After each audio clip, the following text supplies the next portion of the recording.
Are men scared to get married these days? It's what I'm hearing. Well, let's talk about it. What is marriage?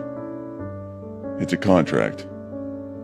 A contract you sign declaring your dedication, faithfulness, and most importantly, above all, loyalty. Your loyalty to one and only one. So are men scared to sign on that dotted line to show that? To show that loyalty? No.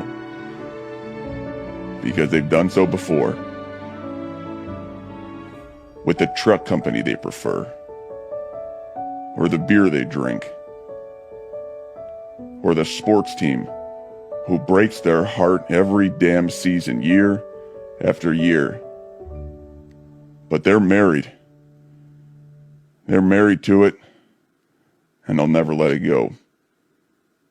So no, men aren't scared about getting married. But you gotta be the right one. You gotta be the right one.